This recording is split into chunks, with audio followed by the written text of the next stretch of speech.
What's up, y'all? Hancock on the podcast. Howdy. Yeah. So why don't you scoot in just a little bit so we can see a little bit more of you and My jersey. I'll scoot. Yeah, your jersey. Tell me about your jersey. So my jersey, it's actually my dad's, but it's Aston Villa Football Club. They're from Birmingham in England, and my dad's family was from there. So he just kind of made us support them, and it was the best decision. It's been a rocky road, but the last couple of years have been pretty good. So you follow.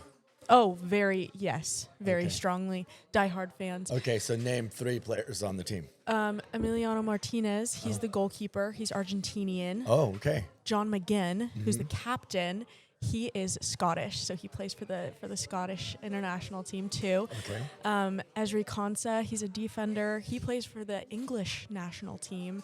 There's Emiliano Buendia, also Argentinian. Wow. You know this team. I do. Okay, I really do. This is great. Yeah, so today is Jersey Day, and all the kids are rocking jerseys. And yeah, so I'm just happy to have you on the podcast. Happy to be here. And the reason why you're on the podcast right now is because you're going to be taking over for my class on Monday. Yes. Okay. Yeah. So which begs the question of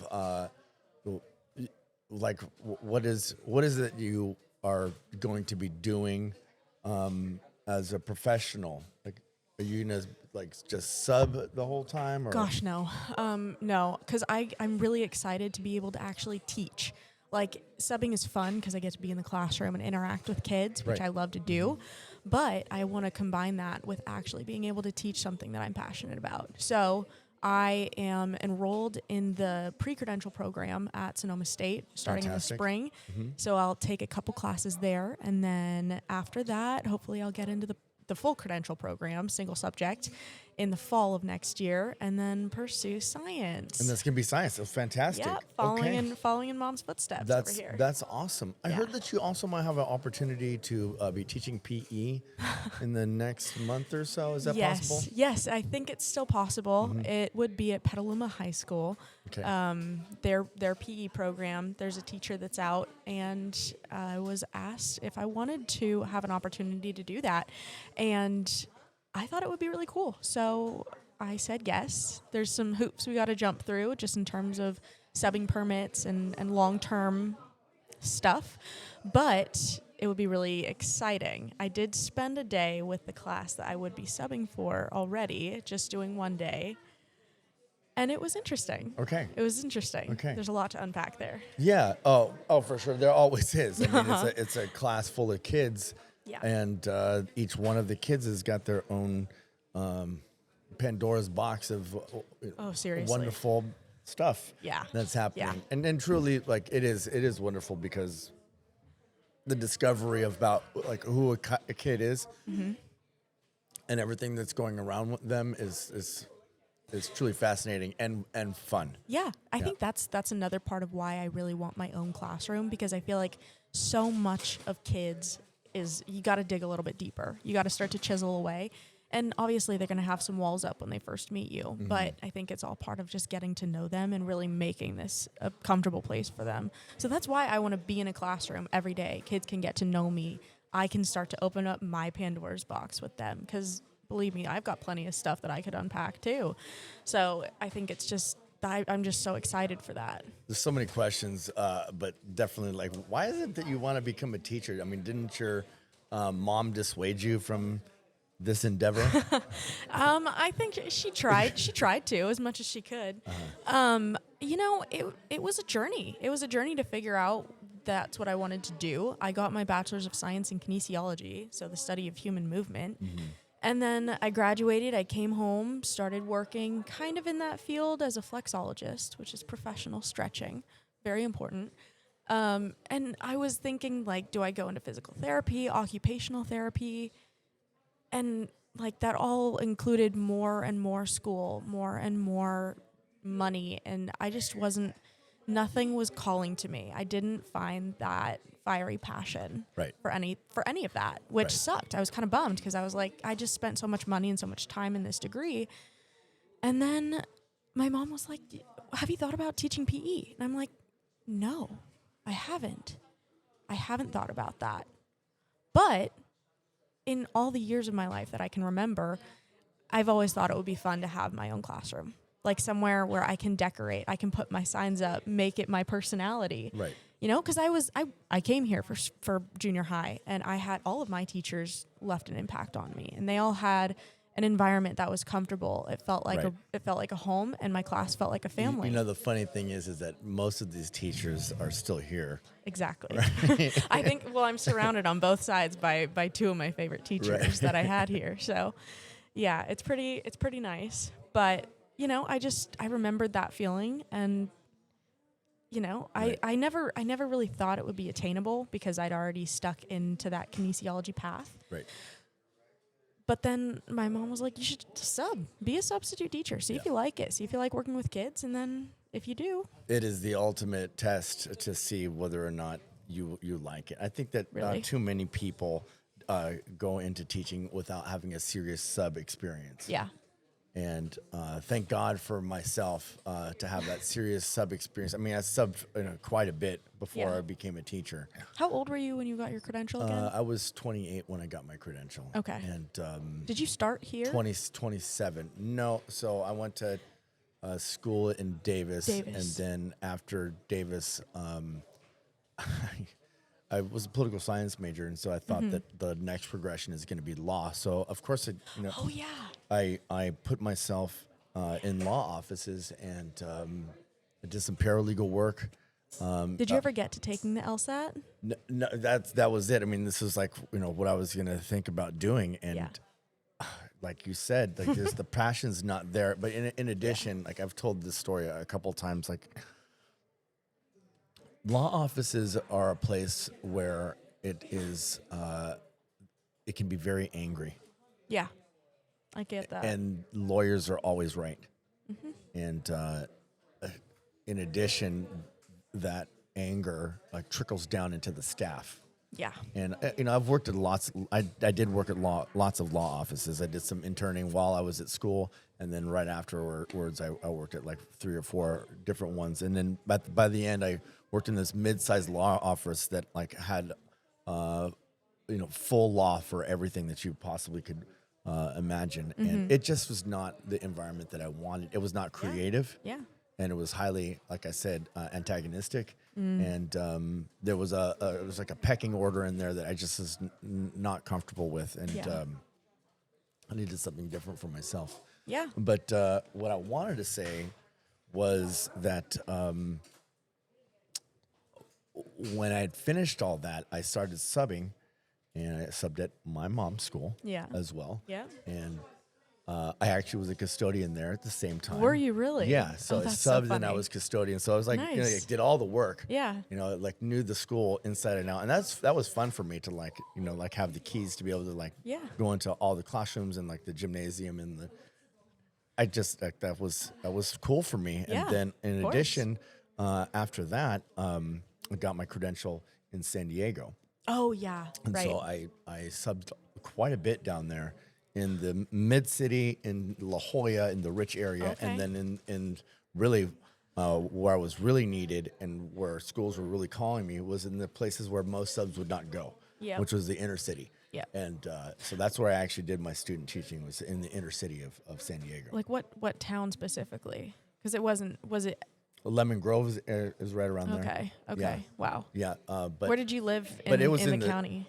I lived in Mission Hills. So Okay. Nice. Nice. Mission So are Hills, you a Oakrest. Padres fan?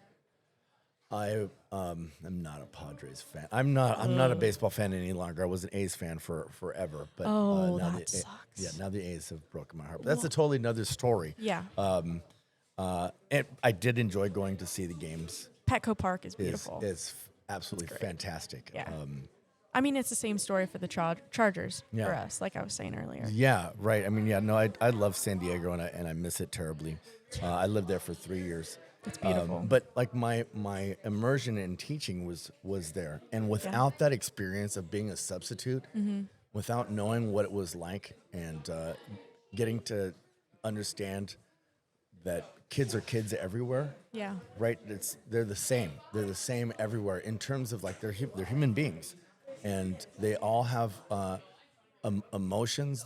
and they all have intelligence, and they all have like something that's different about them every single day. That is the same in every single school setting across everywhere where I've taught. Really? Yes. Really? Yeah. The only difference might be the trends in which they engage in. However, I think that that's changing based upon everyone's connection with the internet. Yeah. Right. So if I was to say 6'7" here, or 6'7" in Missouri, or 6'7" in San Diego County, like it would be the same reaction. Oh, sure, absolutely. Everywhere. I have to ask, So- since it's high five. Common culture. Yeah, since it's High Five Friday, have you gotten the up high, down low, in heaven? 6'7". Oh, I've not gotten that one yet. Oh yeah, I've gotten that one a couple times today. I just shook my head. Yeah. I think it's part of something I want to touch on there. Have you kind of embraced the 6'7" in your class?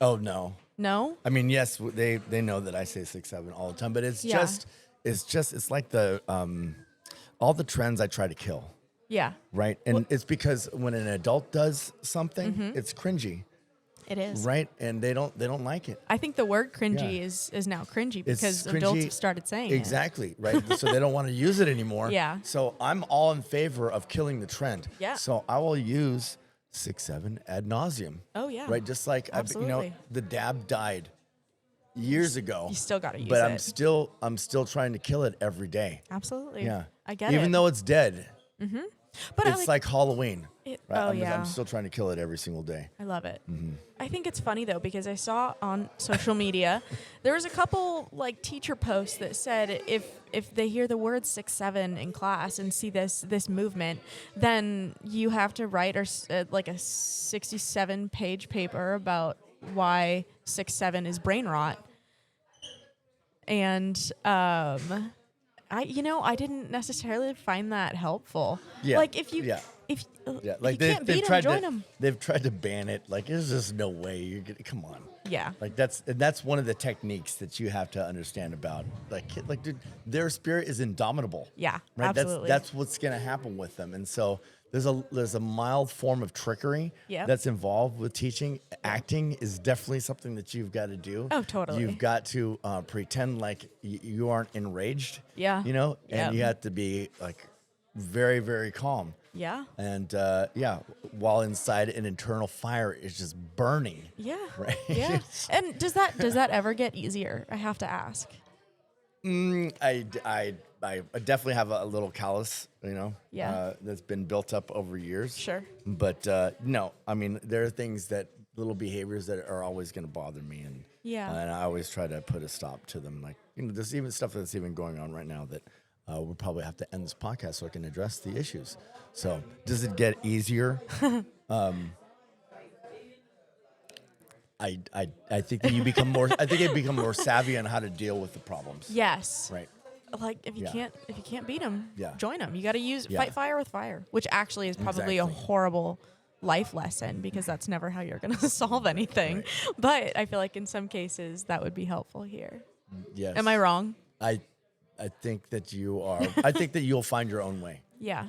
Yeah. Yeah. And I know I think don't that- have all the I think that's answers what it is, and I already. think that, and again, like you just take a kid for where they are at face value, and then you go from there. Mm-hmm. Yeah. You know the direction that they need to be headed into, and you just try to keep them pointed in that direction. Yeah. The whole time. Yeah. And you use whatever tactics that you have at your disposal. Yeah. To be able to get them to do what they're supposed to do. Mm-hmm. And it's different for every single kid. Yeah. It's going to be, Yeah. right? And then sometimes like whatever is happening with that kid is going to subside, and then you're going to forget your whole system of things that you've been doing Yeah. with kids, and then you got to start over from scratch again. So Yep. It's a process. I'm glad you're interested in engaging in this profession. We need people who love kids. Yeah. I mean, I really do. I think they're really funny, and I think I would be good at it because I can challenge them.